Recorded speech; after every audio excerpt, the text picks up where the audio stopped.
This is NatSec Matters.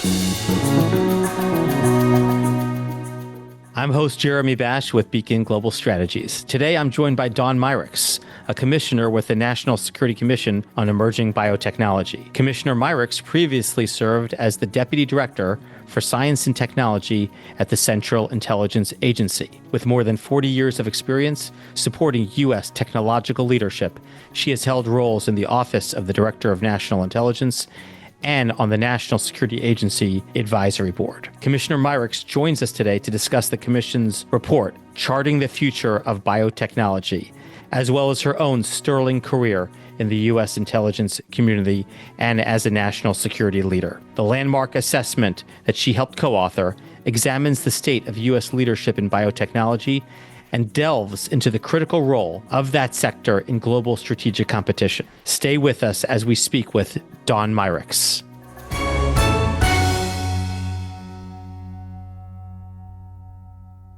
We are here with Dawn Meyerriecks. Dawn, it is great to be with you on the podcast. Jeremy, thank you for the opportunity, and it's great to reconnect. Great to reconnect, and our careers overlapped a little bit when I served for a brief time as Chief of Staff to the Director of CIA, and of course, you were one of the senior leaders at the agency.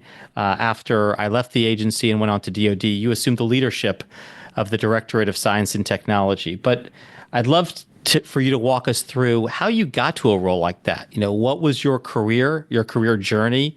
How did somebody decide that they wanted to go into this field, and how did they end up leading the storied S&T Directorate at the world's most preeminent intelligence organization? That's a great question, Jeremy. And in my case, I have to confess it was probably a random walk, which is not the answer anybody ever likes to hear, particularly if you aspire to do something like that. But I've always been really interested in technology and wanted to work on technology that matters with great teams. I did my undergraduate in electrical engineering and business focused on that specifically. And so I worked for a series of storied organizations, America Online, when it mattered, the Jet Propulsion Laboratory back in the day, and was an appointee in the Obama administration over at the DNI running the technology organization there. I was fascinated by CIA because they seemed to be very pragmatic and did amazing things without all of the hoopla that normally comes with government acquisitions. And so John Brennan, whom I got to know in that role when I was working for the DNI, asked me to come interview for the job. And the first question he had for me, and you know John quite well, was, looking at your resume, it looks like you can't hold a job. And I think he was trying to flummox me.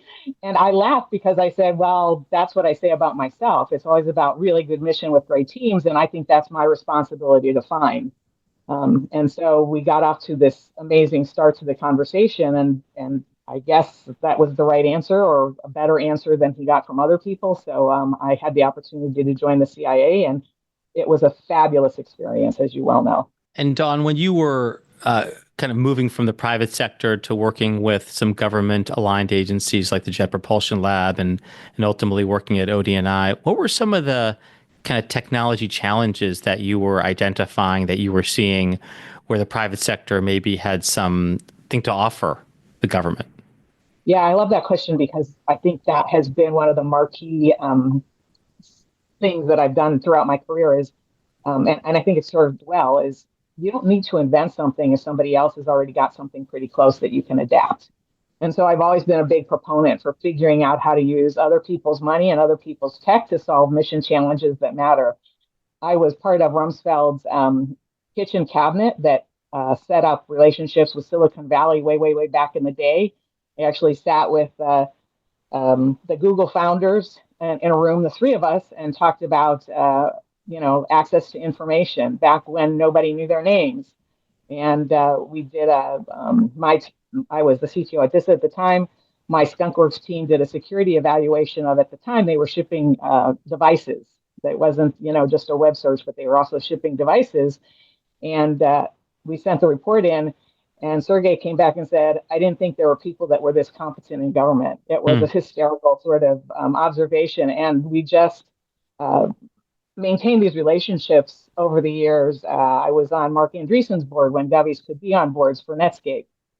So I've had this opportunity presented over and over again to work with, the best and the brightest from government as well as from industry, and have been always striving to combine those two worlds to do the best for national mission and for national economic security, frankly.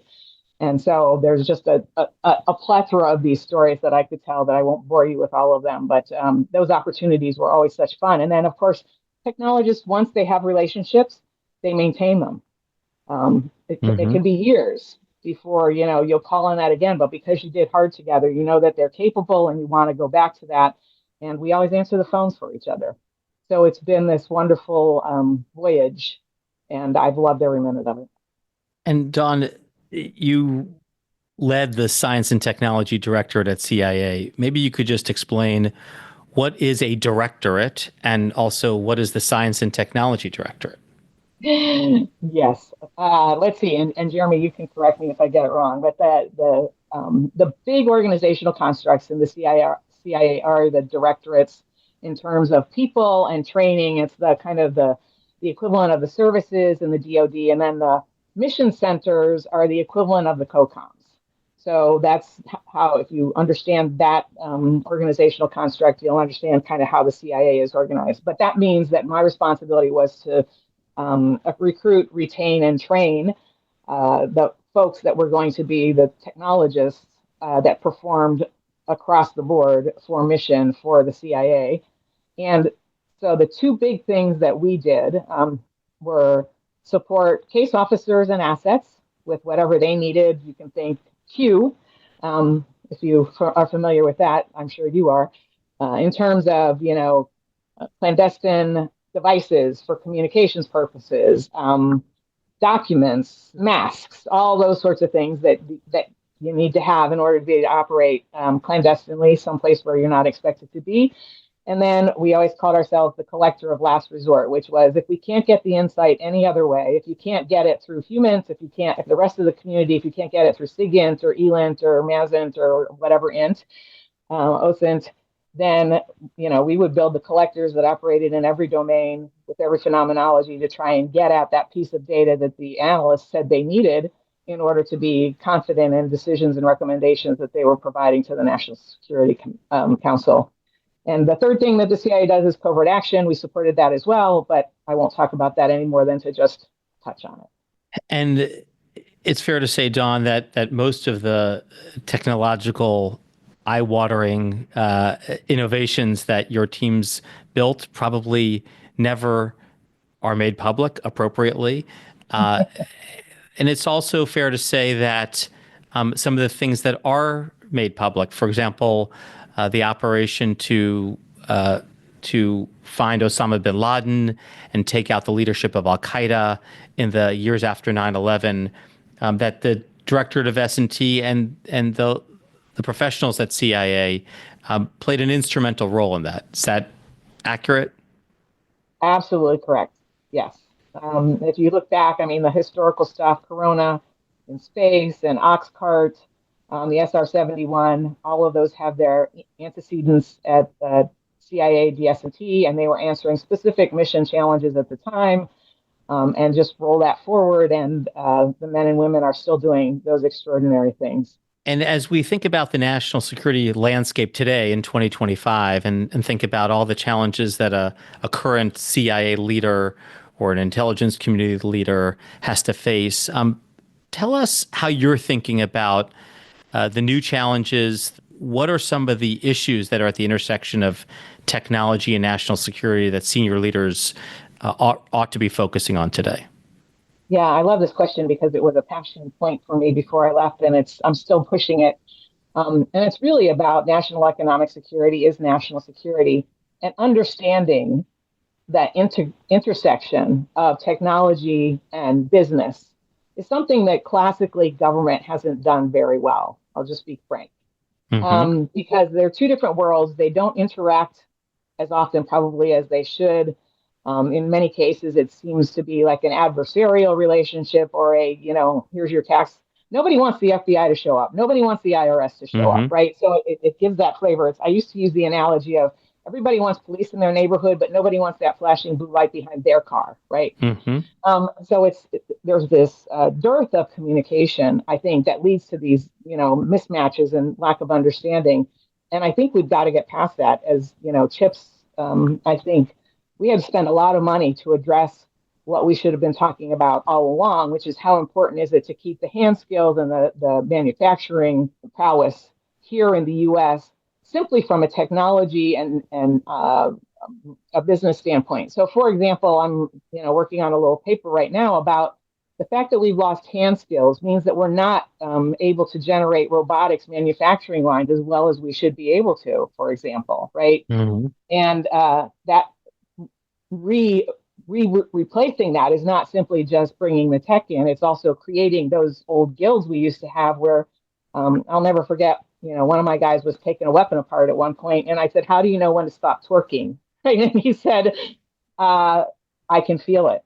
That was his answer, right? And so, and he meant it, right? But to get those kinds of people, you have to have hundreds coming into the field and have them do the experience and do the work so that they know what that feels like, because you can't describe it. There's no formula. So there's still a lot of artistry associated with production at scale. And I think understanding what that looks like is also what informs, for example, standards and norms. Like, how would what to look for in terms of effluents if you don't know what it takes to get a biological process to the point where they can do 1 million gallons of something, right? So that manufacturing piece, I think, is really critical. But that means that business and government have to come together in ways that we classically have not done a sterling job of.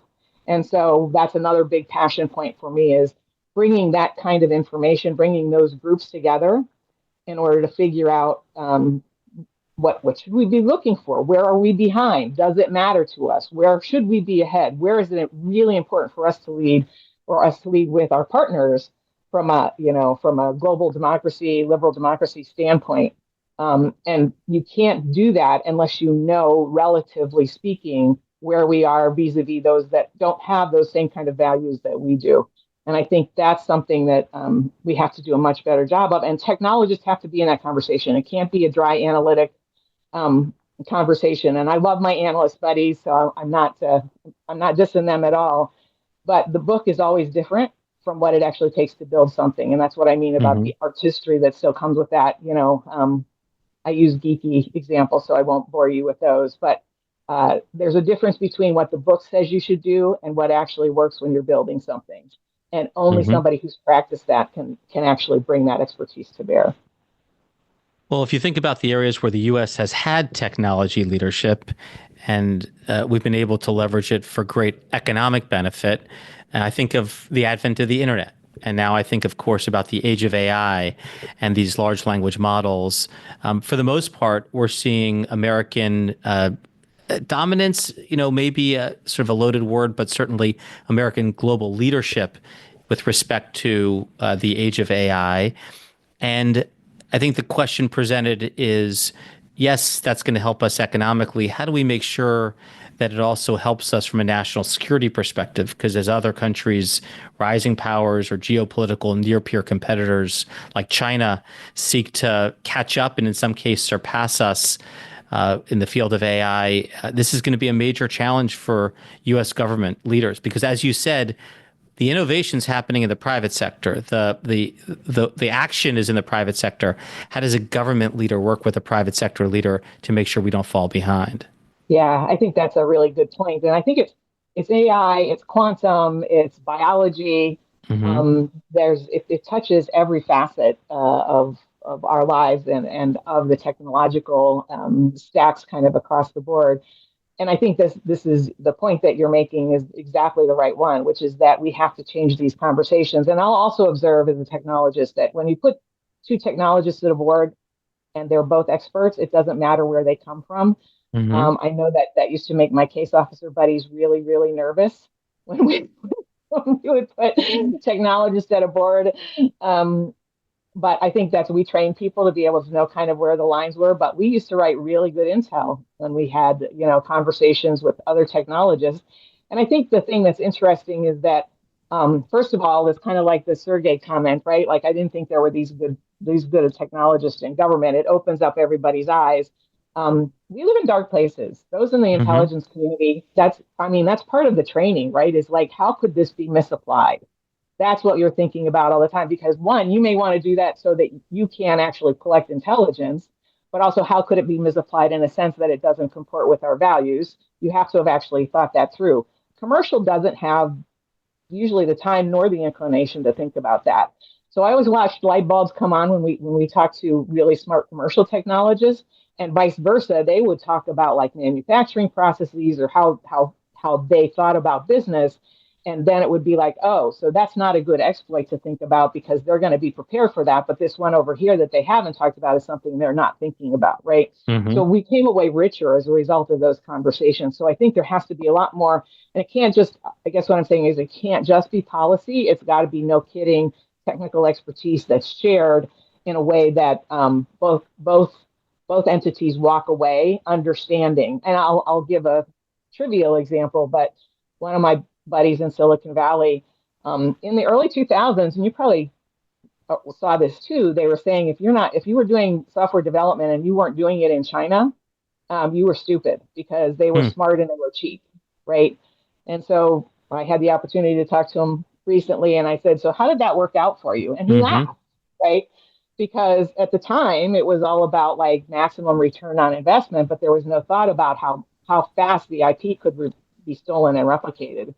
And that's no longer, the conversation to be had. But we could have avoided that, I think, because those of us in the community could have informed that and maybe informed different outcomes so that we were having different conversations about semiconductors and other things. Fascinating. And that sensibility about concerns about China and its IP theft and its ability to innovate and its ability to compel its own private sector to act in a national interest, I would say was probably one of the animating factors in the creation of this National Security Commission on Emerging Biotechnology, of which you are one of the commissioners. The report has come out, and in these days and weeks, there'll be a lot of discussion about the threat posed by biotechnology advancements in the hands of our competitors, and maybe also the opportunity for the United States to play a leading role globally in advancing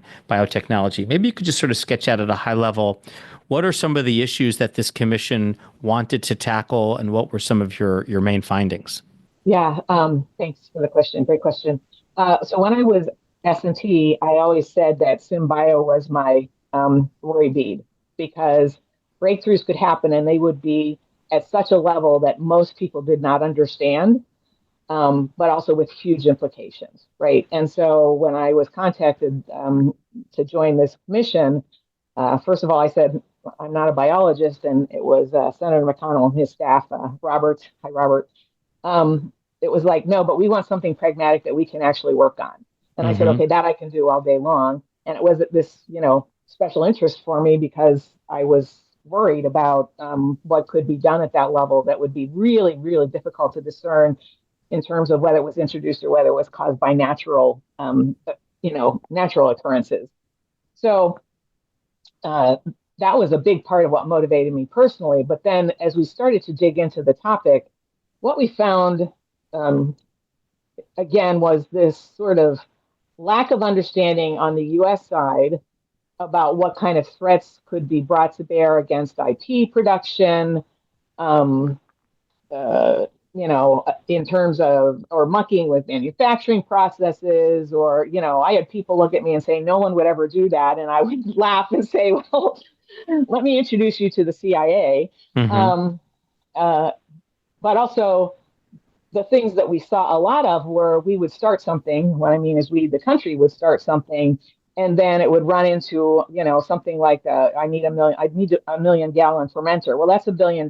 So venture, even private equity, isn't going to spend $1 billion on a fermenter, right? But the Chinese would, because they've made it a priority for the last 20 years. So we saw American IP repeatedly being scooped and brought to manufacturability by China. And it wasn't, I'm not trying to say big bad China all the time. Like, it would be simple things like, we'll go hire that same research team and keep them funded because the U.S. has decided they've run into this roadblock, and so they're not going to Mm-hmm. spend that amount of money. And I think that was one of the frustrating things. We had reports because biotech wasn't identified as a critical infrastructure by CISA, that The there Department of wasn't a Homeland lot of it. Security's Yes, agency yes, that looks after critical infrastructure. that's correct. Yes, sorry. I'm still acronym laden even after 3 years out. But that meant that some of the manufacturers in the space were not doing basic hygiene with respect to cybersecurity and all the implications of that, right? And that that that was painful, right? That was Mm-hmm. stuff that we actually could take an active role in from a U.S. National security and national economic security perspective that was being ignored kind of across the board. I don't, I'm not in those board meetings. Certainly, I'm pretty robust in the boards that I'm a part of, but, Mm-hmm. I'm sure it was a dollars and cents conversation that it would take, X number of dollars to fix this security flaw, and nobody was, who would exploit that kinds of conversations. And if you don't know what we will do or what others like us will do, I understand why that conversation goes that way. But we Mm-hmm. saw these things happen. Anyway, so that was the motivation. And so we came up with it. We have basically four premises that we wanted to make sure were the things that we wanted to be successful at. And then kind of six pillars for the how. So we have a what and a how. So we wanted to, the four that we wanted is to promote U.S. biotech innovation, make sure that we let it be the biotech partner of choice for the world. If somebody wants to combine forces, we want to be the first person that they think of. We want to make sure that we protect our IP and the Mm-hmm. innovative industrial base, and then work with the rest of the world to establish standards and norms for use of biotech. And that resulted in these six hows that we can talk about. I won't go through all of those unless you specifically want me to right now, but I'd rather just have a conversation Yeah. about What I those. want to understand, and we'll talk about some of the hows, including leveraging the private sector. But what I want to understand is, so I think if we think of biotechnology as a field that is relevant for health, that's relevant for economic advancement for the United States, almost like any other important sector. And obviously, biotechnology is closely correlated to the medical field and the pharmacological field. I get how having biotechnology dominance or leadership would redound to America's economic benefit. But can you say a little bit more about why it's a national security issue? What are some of the national security implications of the U.S. losing its edge in biotechnology? Yeah. Let's see. So I'll take a stab at that, and then you can encourage me in whichever direction you want Yeah. that perspective. So we specifically did not spend a lot of time on pharma, other than to observe that like China provides a preponderance of what underpins our pharmacological industries, right? In Mm-hmm. terms of basic ingredients. So, and the example that we used was if you have a medicine cabinet, if you opened it and China had decided not to sell to the US anymore, there wouldn't be aspirin in it. There wouldn't be ibuprofen. There wouldn't be Band-Aids that were treated to make sure that they were antiseptic. There Mm-hmm. wouldn't be face cleanser.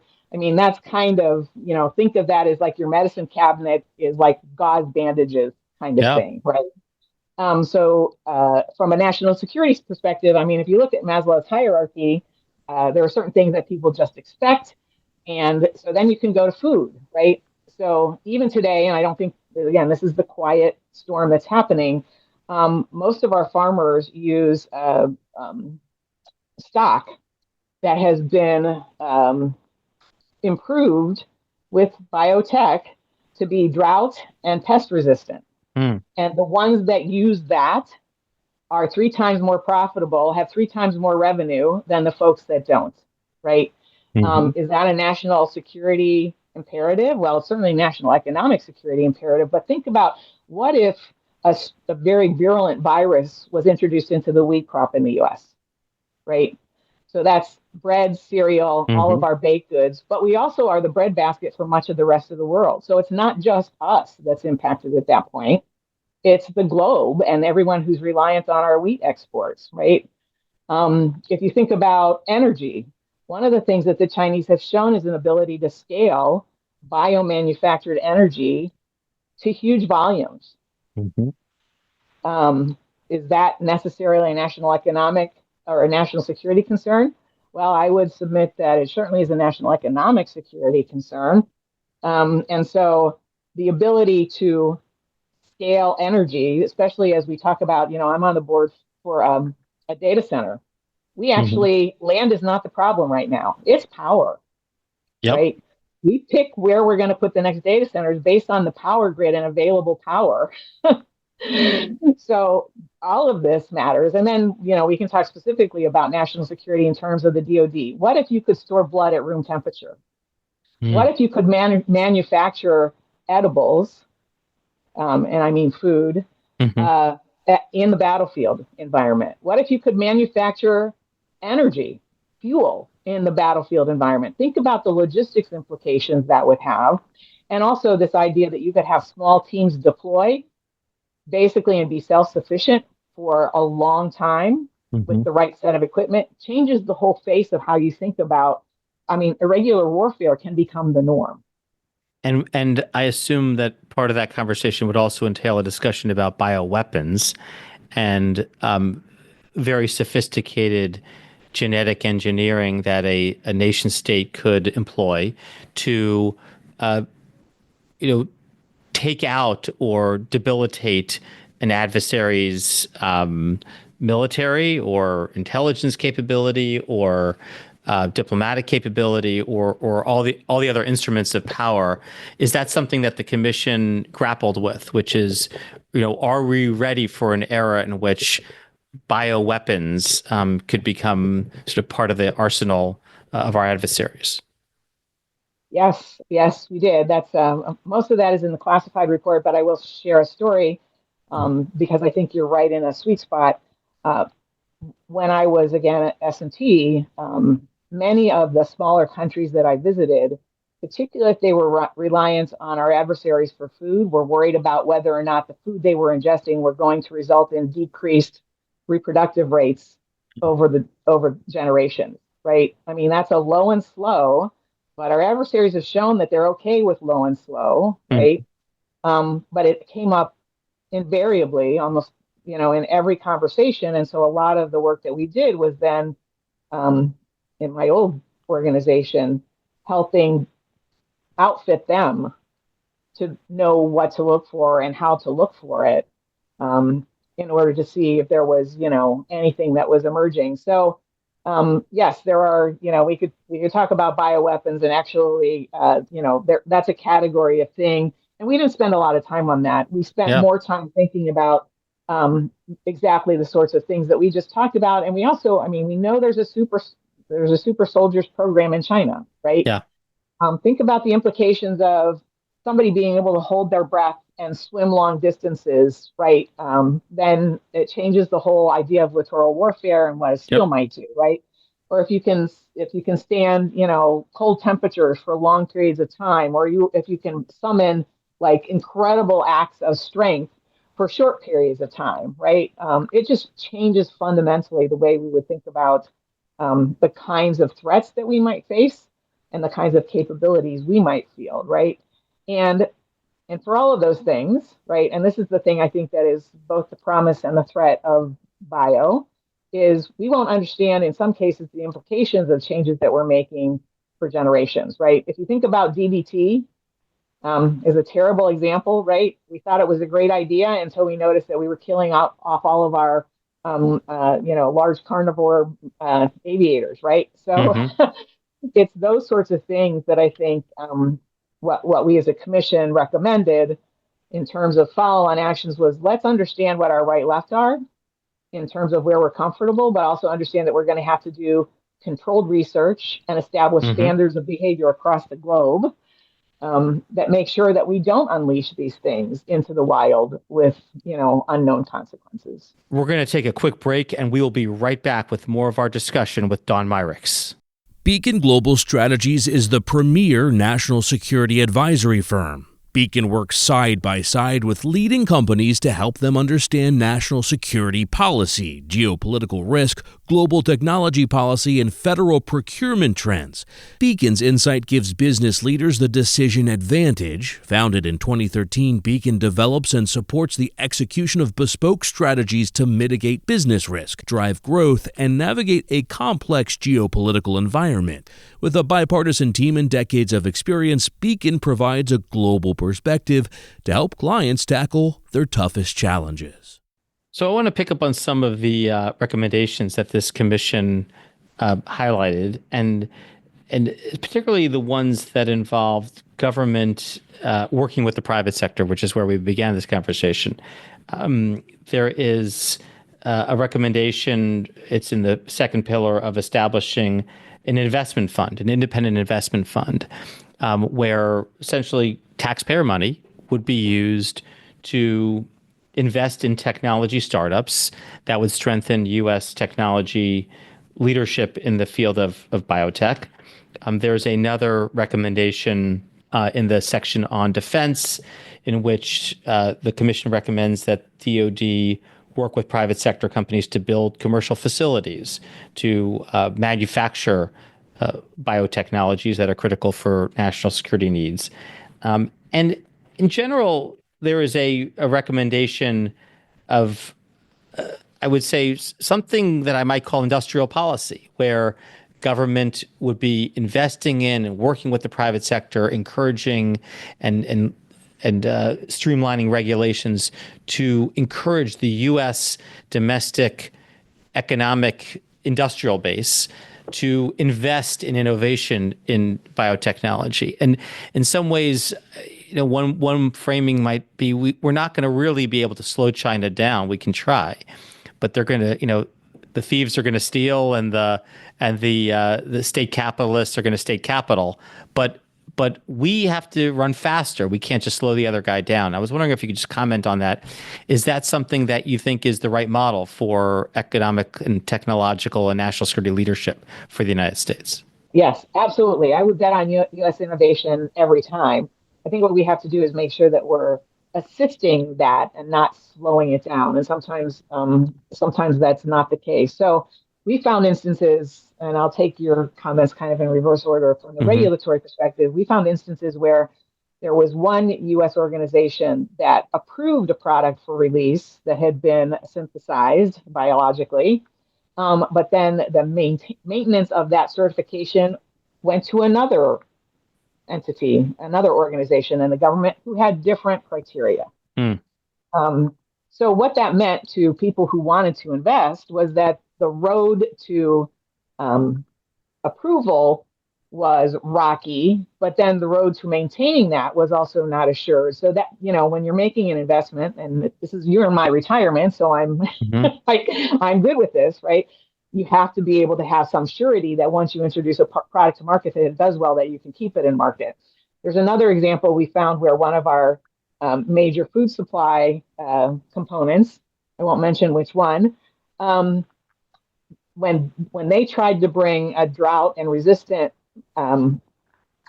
stock, pest resistant stock to market, even though they were speeding up normal natural biological processes, they got treated like they were introducing like monkey genomes into the process. So they got treated like they were a CRISPR thing, sorry to be geeky for a second, as opposed to just speeding up nature, right? So their investors, because they were right on the cusp of being able to do this, and it would have changed, again, fundamentally the economics for them. Their investors had them go offshore to another country because they treated speeding up natural biological processes as just that, right? It was just like, instead of waiting for, generations of this particular product to, get there and do what Linnaeus did, which was crossbreed the best of everything, right? And wait for that to grow up, and then you did it again. These had fairly long life cycles. and they could speed it up significantly. So they went offshore, and things like that are kind of our self-inflicted wounds. So we got to get the regulatory piece corrected. I think the other part of your question, investment and yes, working with the private sector to encourage investment. yeah, the fermenters. I talked a little bit about a 1 million-gallon fermenter. It costs $1 billion, right? So, and I work with Blackstone. Let's say Blackstone says, "Hey, I'm really interested in this," and um, the company says, "Well, that's great. There's no fermenter that we can use to get to production scale." They're going to think long and hard about whether $1 billion investment for one company is the right thing to do. And what we saw overseas, because we did a fair amount of visiting with allies and partners, was that people had set up facilities and that you could come in and actually basically rent the facility for however long it would take to do your tests. And here's the other thing, Jeremy, that I think is fascinating, and I learned this from my bio friends because I'm not a biologist. Um, if I want to scale semiconductor manufacturing, right, there's two ways to do it. I can either make the geometry smaller, and I can do this math, right? The geometry smaller, I can buy bigger dies, right? Either way, I get more chips at the end, right? I get more compute power at the end. That's a very linear, I can do math and get there. Bio doesn't work that way. And I will use a bad analogy, but it resonates with people. I don't know if you've ever brewed beer or been involved in like a winery. Like, that's why it's artistry, right? There's not a formula that says you put this much hops in and this much yeast in and you get this great beer out the other end. No, they're actually introducing kind of roughly what they think works. And oh, by the way, that has to respond to the environmentals that the crop was grown under, right? How much sugar was naturally in that wine? Or in those grapes? Was it harvested after a hard freeze? Right? All of those things. So there's not an algorithm here that you can apply. You actually have to experiment in order to figure out how much sugar do I need to add to make sure that this organism survives, but that I don't poison it at the same time, right? And that's a delicate balance. And so that kind of biology does not scale linearly. So it really is an experimentation thing. And that experimentation equipment is expensive and the life cycles can be really, really long. So it's not the typical investment cycle. So this is why we believe the government has to make some of these investments or enable some of these investments so that the private equity and venture are willing to then follow through, but also on a regulatory scale that is reliable. And one of the observations I had when I visited a biotech manufacturing facility in the U.S. was that some of this experimentation that you talked about and some of this failure takes time because, in a sense, again, to use a dumbed down version, you're putting things into a petri dish and waiting for things to grow. This doesn't happen instantaneous. It doesn't go boom as soon as you drop it in. You have to actually let the bio technology mechanics unfold. And that's on its own timetable oftentimes. And so you won't know for a long time whether or not you've succeeded, and then you have to start from the beginning. And sometimes I agree the private sector may not be incentivized correctly for that patience or for that experimentation, for that failure. And that's where government, I think, sometimes has to come in and correct the market a little bit. But I think our brand of industrial policy, and tell me if you agree with this, is not going to be that the U.S. is going to build this technology capacity. We're not going to build, as taxpayer-funded government agencies, the facilities. We're not going to create the companies. We're not going to create the even the weapons. We're going to rely on an industrial base, a private sector, to be a good partner, to have that shared responsibility with the government. We have to set up the incentive structure right. We have to set up the tax structure right. We have to set up the investment structure right, so that we can lead in this absolutely critical area. Yes, really well said. And I'll use another bad analogy because I'm the queen of those. It's like establishing the national road system, right? The infrastructure piece, no guts, no glory. It's a lot of money. Nobody will ever thank you for it, right? But if it doesn't exist, then you don't have all of that transportation capability, right? And that's what we're advocating largely in this report is there are key infrastructure pieces that are really expensive that no one entity is going to make that kind of investment, but that's exactly what the government can do and will do and should do. I want to ask you, as we conclude here, a question that's a little bit more ripped from the headlines. without commenting on anything that's overly political, since you've been a career national security professional and we eschew politics. But there have been cuts or proposed cuts to investments in the National Science Foundation and in basic R&D research that the U.S. government would undertake. There have been discussions about ending U.S. investment in things that have invested in, for example, biotech manufacturing in the U.S. and among our allies and partners. And obviously saving taxpayer money and ensuring that there aren't wasteful spending programs or fraudulent spending programs is an important initiative of government agencies. But how do you see the current moment, and where are we in terms of our appetite as a nation and as a government for investment in some of these key technology areas? So I would say a couple of things. One is that I think there's a real emphasis on enabling commercial and leveraging the heck out of them, right? And I think that's right. And I think what the report says over and over again is the government has to step in where others will not. And I think R&D, speculative R&D of this nature, infrastructure that we talked about, the big manufacturing capabilities, those things the report is very clear about. Those are the things that we think are appropriate roles for government, and that if we want to lead, and I think we have to lead this for global stability, that we have to just make the decision that is important, and that we've got to do that smartly. I mean, we had a lot more. I will say that we left a lot of things on the cutting room floor in terms of funding, because we recognized as we were finishing the report up that financial responsibility and being serious about debt reduction was really, really important. So we actually did cull a lot of things in order to get to where we got. So we consider this the minimum, and we are robust supporters of ensuring that biotech, particularly early investment, continues to be sustained, along with cleaning up the regulatory environment, which is just work, and making those infrastructure investments a la the national road system. And so I guess the big takeaway for the commission and maybe for this moment that we find ourselves in, Dawn, is that in 2025, more than ever before, national security and biotech leadership is a shared responsibility between government and the private sector.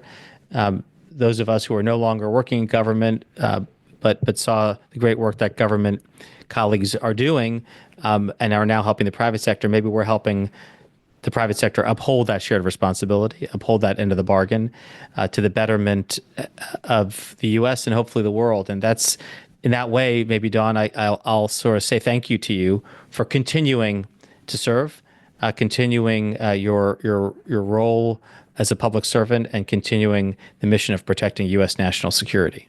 Thank you, Jeremy. It's a defining goal for me. And thank you for all of your work along those lines as well. It's a pleasure to be associated with you and with your organization and all the great work that's being done. That was Dawn Meyerriecks. I'm Jeremy Bash. Please join us next week for another episode of NatSec Matters.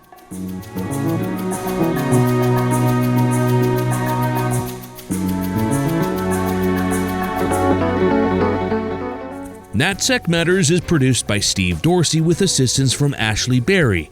NatSec Matters is a production of Beacon Global Strategies.